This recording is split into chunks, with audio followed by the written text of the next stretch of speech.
Hi, friends, and a very pleasant good day. Welcome to 15241 Today Talk. Jim and Lanny on stage, Upper St. Clair High School stage. And our guest today, World Series hero and a guy that's been in the Pirates organization for 60 years, Steve Blass. Jim, how'd you line Steve up for this show? Well, it took a lot of work. Actually, I ran into him at Eaton Park, and he was gracious enough to say yes, he would come and see his old friend Lanny and talk about his years living in Upper St. Clair and with the Pirates. And plus he picked up the tab. Did he really? Yeah, well, that sealed the deal, yeah. Very good. Yeah, that was his appearance fee, according to him. Take that as a tax deduction, okay? Steve, how was it that you and Karen decided to live in Upper St. Clair? Well, we went back and forth my first few years with the Pirates because the kids were very young, but when they got to the point where they were going to be in school, we needed to be here. And we just won a World Series, so we had a few bucks, and we looked around. Actually, Karen was in Connecticut, and I went around and looked, and then she came out, and we went out to the North Hills, which is just apple trees at that particular time, and bounced around, and we wound up actually at dinner with Dave and Ginny Justy, who lived up the street from the house we eventually bought. And there was a family in the house we bought by the name of Bishop. And they called during that dinner and said that the husband just got transferred and they were going to put their house up for sale. And Jenny said, well, why don't you go down and look at that one? We did, and that's what got it started. And we never looked back. I mean, we didn't know much about the sophisticated art of house hunting, but it wound up being a dead-end street. And it was close enough to town. It was close enough to the village, and it was right off Fort Couch Road. And the longer we lived there, we realized how good that decision became by kind of accident. And we loved it. We were there 42 years, and we did a lot to the house. I loved it. The kids grew up there. It was a great neighborhood. We found out that there were maybe 15 or 18 couples and families that stayed there for a good while because, you know, the South Hills area could be very transit, a lot of corporate headquarters at that time in Pittsburgh. And we wound up being in a neighborhood that really kept intact for quite a few years. Great parties and great friends that we still have. And many of us have moved on for one reason or another. And we no longer, we don't live there anymore, but a great neighborhood. We were so happy and so lucky to be in the township and in that neighborhood for so long. Let me jump ahead to this being your 60th year in the Pirates organization. You've decided now to stop broadcasting after all these years. Why the decision? Well, everybody eventually leaves. You don't do something forever. And 60 years, I was thinking about it for a couple of years, and people always say, well, you're thinking about it, but when it's right, it's right. And we decided to do it this year. I wanted to get out several reasons. First of all, I wanted to get out while I was still healthy. I didn't want to be sick and say, hey, you got to stop now. And then what's retirement, for if you're not in some degree of health? I mean, you don't want to retire and then be sick. The other thing is Karen's health has been compromised a good bit. And this is a woman, we've been married 55 years, and this is a woman who made great sacrifices for a lot of years. Baseball is so demanding. When you're not playing, it's on your mind. You know how that works, Jim, and it just never goes away. And for all those years, when she hung in there with me, and there were some tough years too, after good years, I had 2 horrific years. And she was always there, and always there since 55 years plus 4 years of bad behavior in high school. But it's time for me to have time for her, and so that's a big part of it too. And the game is changing. The game has evolved, and I will never badmouth the Pittsburgh Pirates because they have my loyalty forever. Somebody gives you a chance to live your dream, that's forever. That stays. But the game itself is changing, and it's not the game I know and grew up with for a lot of reasons. And I won't go into detail, but it's a younger person's game. The stats and the analytics drive me crazy. I never knew what exit speed meant. exit speed meant for me, and you'll know this, Lanny, it was the time it took for me to go from the broadcast booth to the men's room. That was exit speed. But all the stuff that's going on it's a different. I'm not saying it's better or worse. It's just different. So I'm okay to leave it, and they're starting to catch on to me a little bit. So, but I feel good about it. I feel very, very comfortable about it. And I wanted to announce it early so I had a chance for this season to spend all year thanking people that I've run across, and people have been wonderful. So it was the right time for a lot of reasons. Let's talk about 1971. Okay, my favorite subject. Did you know at the outset that you were going to pitch games 3 and 7? I knew I was going to pitch game 3. I didn't start the first 2 because in the playoffs I'd gotten beat up by the Giants. I mean, I started 2 games and they teed off on me, and it wasn't good. So Doc Ellis, who had had a real good year, started the first game, and Bob Johnson, who in the playoffs against the Giants, in a late decision, Nellie Briles couldn't go. Bob Johnson beat Juan Marichal 2-1. So because I didn't pitch well, they started Doc in the first game, then they started Bob Johnson the second game, and then he told me I was going to pitch the third game. And so what was interesting was I watched the first 2 games in Baltimore, and I'd never done much scouting. I consider myself a guy who pitched from the gut, but I wrote a lot of things down during those first 2 games. In the first game, they hit a bunch of home runs. The second game, they had like 14 singles. And I said, who am I pitching against, a power team or a singles team? And then we finished that second game, got beat, and I promptly left all those notes in the top part of my locker in Baltimore. They might still be there. But the one thing I did learn in between the playoffs and that third game was the fact that I had never pitched in postseason play.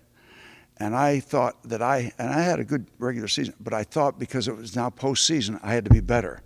And it's a trap. It's a trap. I was good enough to do what I'd been doing.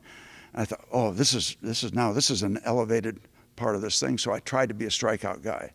And it didn't work out good in the playoffs against the Giants. But I thought, I had a meeting with myself, and I said, you're not that kind of pitcher. You're a slider pitcher. You're not a strikeout guy.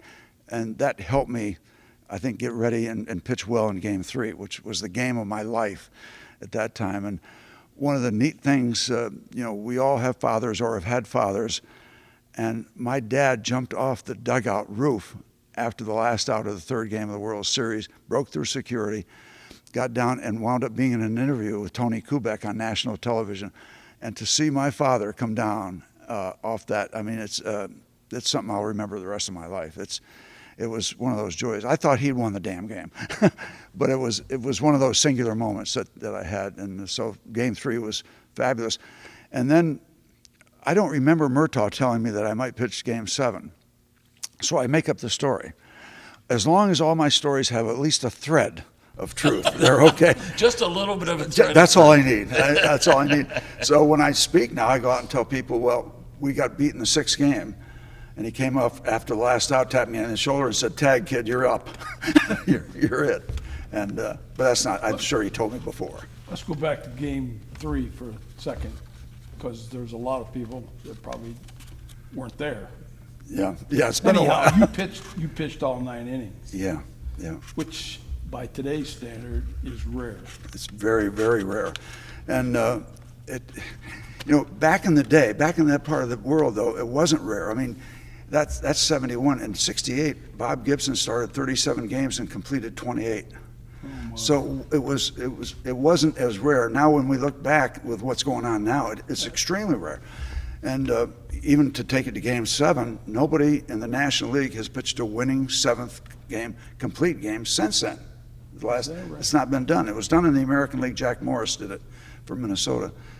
But that's, and to me, if you're good enough, we were taught, we were expected to pitch 9 innings when we were kids back in the 60s. Sure.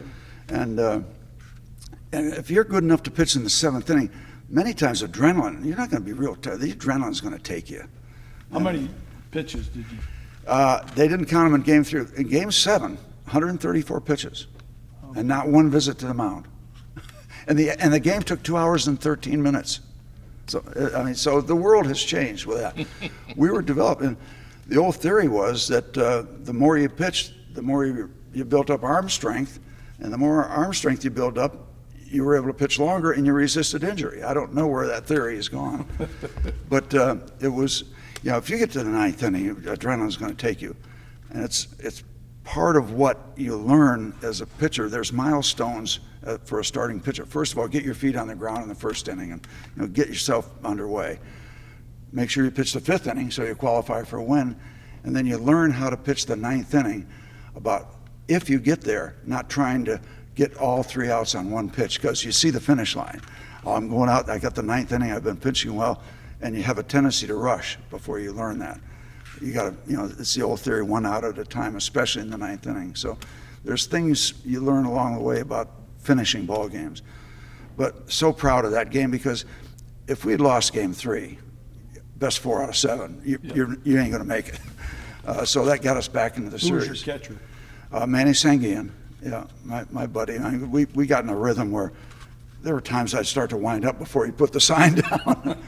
We were in that kind of rhythm. So he was great. I really believe that in the decade of the 70s, if it wasn't for Johnny Bench, Manny Sanguian would have been regarded as one of the real, maybe the best catcher in the National League. But Johnny Bench was around, and to me, he's the best that I think has ever been. Didn't Manny live here in Upper St. Clair? Yes, he did, out by St. Louis, Yes. out in that neighborhood, out McMurray Road. Yeah, and I've had grown kids now, grown men, tell me that he would come out and he'd have a catch with him or play, have a time for him. He's one of those neat people that wore that love of the game, the joy of the game on his sleeve. Everybody that played has to love it. You wouldn't get to the big leagues, but he wore it. And so that's kind of a magical thing when you see a player like that. Is it true before Game 7 that you walked the streets of Baltimore? Yes, yeah. That was after we lost Game 6. I'm in the hotel by myself because Karen is back because the kids have started school back in Connecticut at that point. That was our last year in Connecticut. So Murtaugh tells me I'm going to pitch, and there's a couple of facets to this whole thing.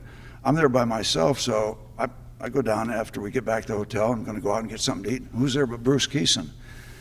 And his family was not there. And he was getting married the next day. Now, how he scheduled a marriage in case we got to the World Series after the 7th game, I don't know, but he's going to get married the next day. So I said, Bruce, come on, let's go get something to eat. So we went to this nice restaurant. We're there an hour, and I realized we haven't said one word to each other. And then it came to me. He wasn't going to give me any advice because I was going to pitch the 7th game of the World Series the next day. And I sure as heck wasn't going to give him advice because he was getting married the next day. So it was kind of a quiet dinner. But now I go up and it is daunting. I'm a kid from Falls Village, Connecticut, population of about 1,000. I'm going to pitch the 7th game of World Series tomorrow. I tried to go to sleep. I really did. I watched some TV and turned the lights off. Now it's 3 o'clock in the morning. I'm wide awake. And I actually got up, got dressed, put my clothes on. I didn't walk around a lot of street. I walked around the hotel. And can you imagine if a cop comes up and said, what's going on here, buddy? I said, well, I couldn't sleep, and I'm going to pitch the 7th game of the World Series tomorrow. I'd still be in some jail in Baltimore, Maryland.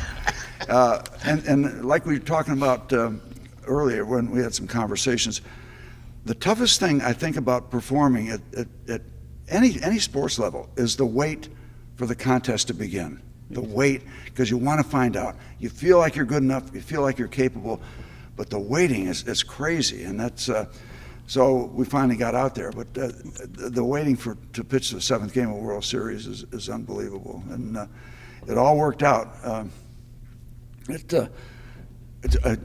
walked out to pitch the bottom of the first inning, and I'm really nervous, and that's when Earl Weaver came out and said, Rule 801, he's not pitching from the correct spot on the pitching rubber.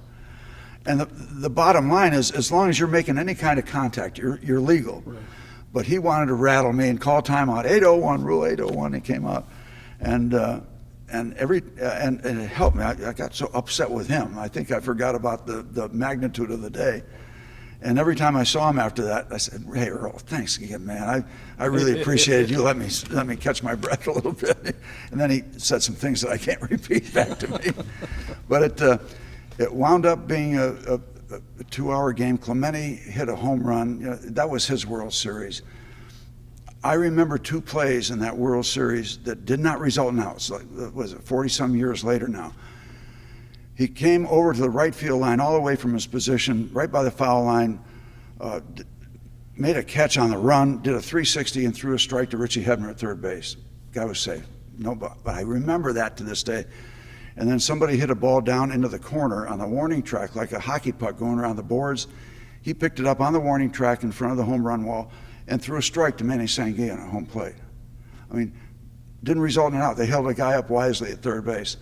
But he was magic to watch him. He had a presence even when he was kneeling in the on-deck circle. And you know, we were all really good ball players, but he had a presence above that. I mean, he was different. And you know, for me to get lucky to spend 10 years with him, and that's just an accident of birth. You know, we happened to cross paths at the right time. And people say, "What was he like? You know, what was it like being on the team?" So many facets. I tell people he would turn a major league veteran into a 10-year-old kid because you didn't want to take your eyes off him. Everything he did was neat to watch. And as a young player, you had to validate yourself with him. Okay, I'm good enough to be on a team. And finally I did, and I went up to him and I said, Roberto, here's the deal. If I ever get traded, I'm going to pitch you inside because every National League pitcher pitches you away, and you hit 350 every year. He said, Blass, I'm going to tell you one thing. You pitch me inside, I will hit the ball to Harrisburg. I said, good talk, and I slunk back to my locker. But he was wonderful, and people say, well, yeah, what personality? You know, before batting practice, you've seen this 1,000 times, Lanny. Before batting practice, guys will wander out on the field and pick up a ball, and you play a little catch till formal batting practice starts. So I tell people, let me put it this way. How was he? I used to play catch with him every once in a while. People that love baseball would have given their right arm to play a little catch with Roberto Clemente, and I did it on a fairly regular basis. I mean, how lucky I was to play with him and Mazeroski and Willie Stargell, 3 Hall of Famers. We got Maz at second, Stargell at first, and Clemente in right field. I said, just hit the ball in that direction. Yes. It won't go well for you. But Clemente's presence and the legacy. I mean, this far along, there's a street named after him. There's a park or something. There's a dialogue. There's a book written or a documentary. That legacy has been around forever, and that's pretty rare. We're in Upper St. Clair. We need to talk about Bob Prince. When was the first time you met the gunner? I met the gunner, I think, the first, well, down in spring training. But you know, as an 18-year-old, I was there the year after they won the World Series. They won in '60, and I signed that summer. I came out here to try out to Pittsburgh. I'd never been to Pittsburgh. I'd never been on an airplane. We left Hartford, Connecticut, and the plane banked to the right, and I leaned to the left, so I thought I could balance the airplane. That's how naive I was. And I came out and tried out. They lost a doubleheader when I tried out to the Cubs. I still think that affected my bonus. I think it still cost me about $85. But I tried out, and I got signed. So I didn't see him then, but in spring training the next year, and I was still 18 years old. And you know, you didn't say anything then. All you did was look around the corner to see there's Elroy Face or there's Bill Verdon. So you kept your mouth shut as a young kid. So I didn't know him till I got here, but he had the presence that you wanted to make sure you knew who all the players were, but you also wanted to make sure you acknowledged Bob Prince because he had the presence in this city that was incredible. He could walk into the West Mifflin Fire Department and command the room, or the boardroom of U.S. Steel and command the room. So you had to be aware. And the great story is that after my rookie year, well, my first year, he used to say, well, I won only 5 games, but I told him that I lived on this little street in this little town, Belden Street in Falls Village, and when I won, he said, there's Bedlam on Belden Street tonight. He never missed a trick. But the great story was that when I was really pitching well for those 5 years, my dad in Falls Village, Connecticut, would get in the car with a 6-pack every night I was going to pitch. He'd drive around this little town to the reception from KDK, and he'd just shut it down, listen to the game right there with a 6-pack.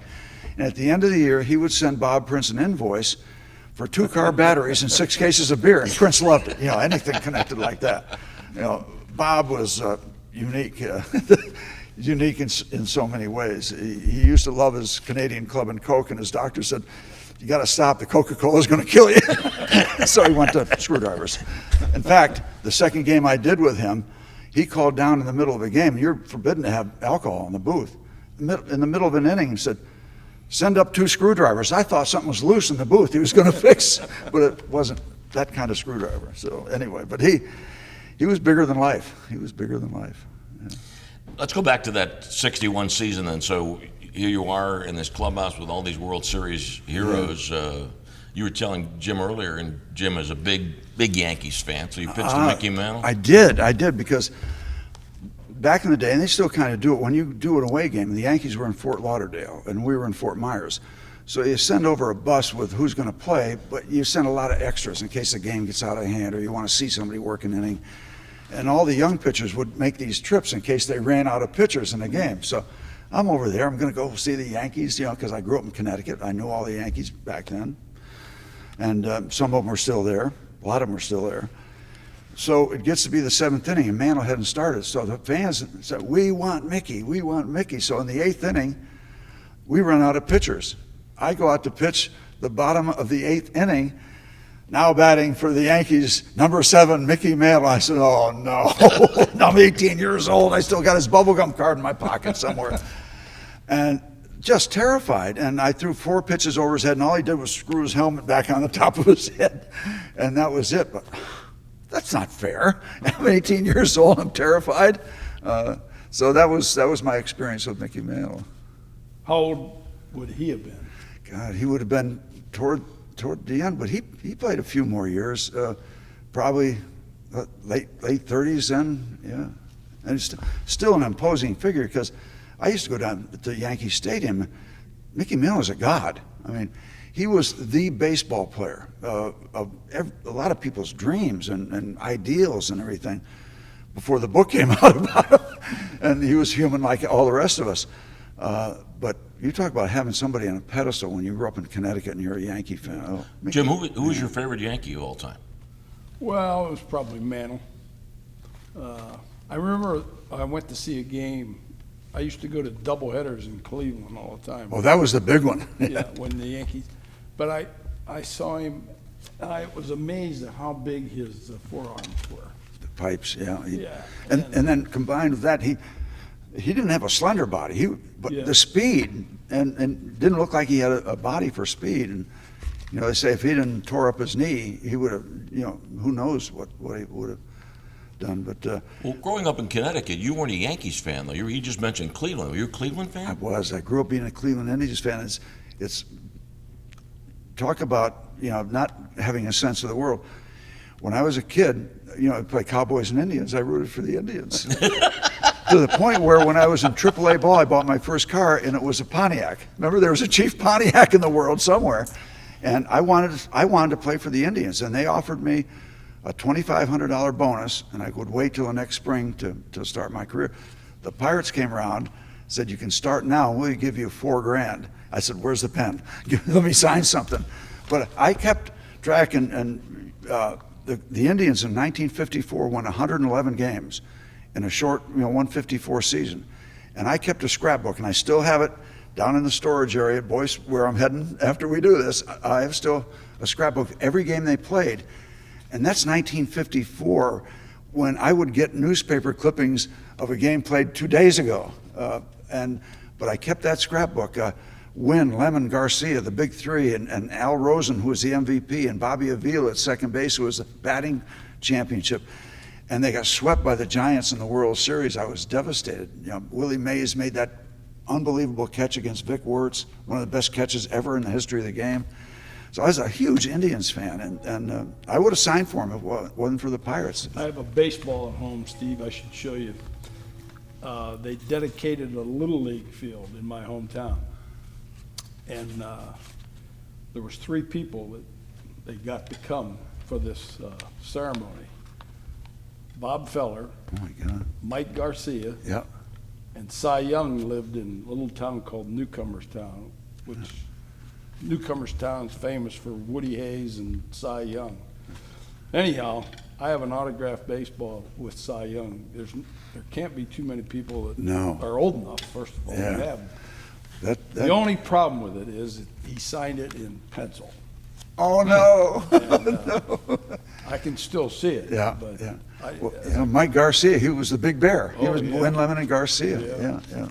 Yeah. Steve, we're coming down to the last couple of minutes on the show, but you and I first met in 1974. I was a broadcaster in Charleston, West Virginia, and you You came were coming down. up and I was going down. Yeah, well, Yeah. but everybody knows that one of the great legacies that you've left in the Pittsburgh Pirates organization is that I don't know if there's anybody else in the world that could have dealt with the adversity that you dealt with as well as you did, as classy as you did. It was phenomenal that you handled it so well. Well, that's very kind. It was difficult because I'd just finished second in the Cy Young voting, and then it just all started going away. I think a lot of it has to do with the way you're brought up, Lanny, and going through success. If you don't lose track of yourself, it's not as much of a fall, because I went from there to way down there, and it was devastating. At our house, we had a hill in back of our house, and I remember being up there nights at 4:30 in the morning, tears coming down my eyes, because I wasn't going to be a Pittsburgh Pirate anymore. And that's how much it meant to me, and how much I had accomplished, and how much I'd lived as a Pirate. But you keep track of it, and you finally realize it's not who you are, it's what you do for a living, and that's tough. But then you collect yourself, and life goes on. But family, I was getting hundreds of letters a week, support from people in our neighborhood, in the city. It was just there was a lot of support, but boy, was it difficult. I feel very proud I could come through without hating baseball, without being resenting the game. But it was tough. Our family circled the wagons.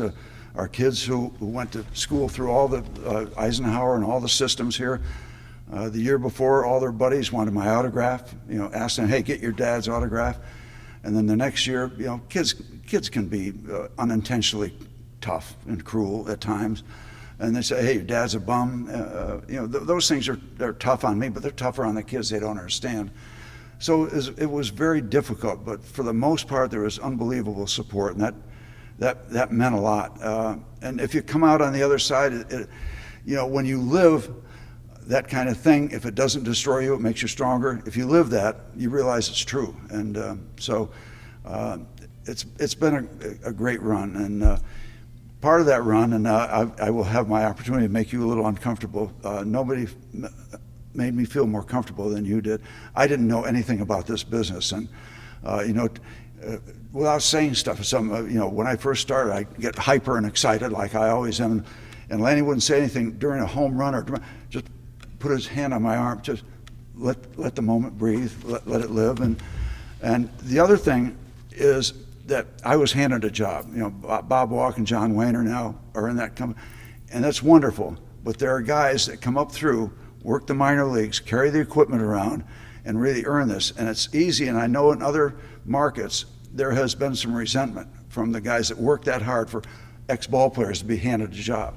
Not here, not with Bob, not with Lanny, all the guys. And we spent a lot of years together, and it helped me a lot, and I appreciate that. I do. Thank you, Steve. Thanks very much, and thank you for joining us. There are two coveted places in sports. I mean, there's a number of them, but two of them. One is being on the mound for the final out of the 7th game of a World Series that your team is about to win. You've been there for that. And now, here at PNC Park, there's the name Steve Blass on the outfield wall. That's a special place. That is a special place, and this Pirate organization, when somebody gives you a chance to live your dream, and I continue to live it, it's unbelievable.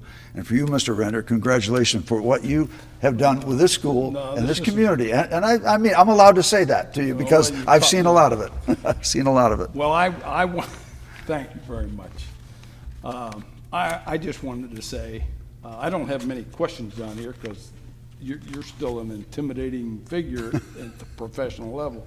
But the one thing I'd like to say is, when I listen to you on the television or the radio, I think I'm sitting with you in my living room, because you just have a nice way of talking about the game and what's transpiring without being over whatever. Maybe Lanny's, maybe that helped, but I'm gonna miss sharing a game with you in my living room. Well, it's been my pleasure. It's been all good. I have nothing but good thoughts about this whole thing, this life that I've been delivered. We could sit here and talk about you and Clemente and some of those Oh, my stories all goodness. day long. Yeah, it's- We could, but we're out of time. So, Steve, thank you very much. My pleasure. A memorable half hour with World Series hero and a pirate for life, Steve Blass.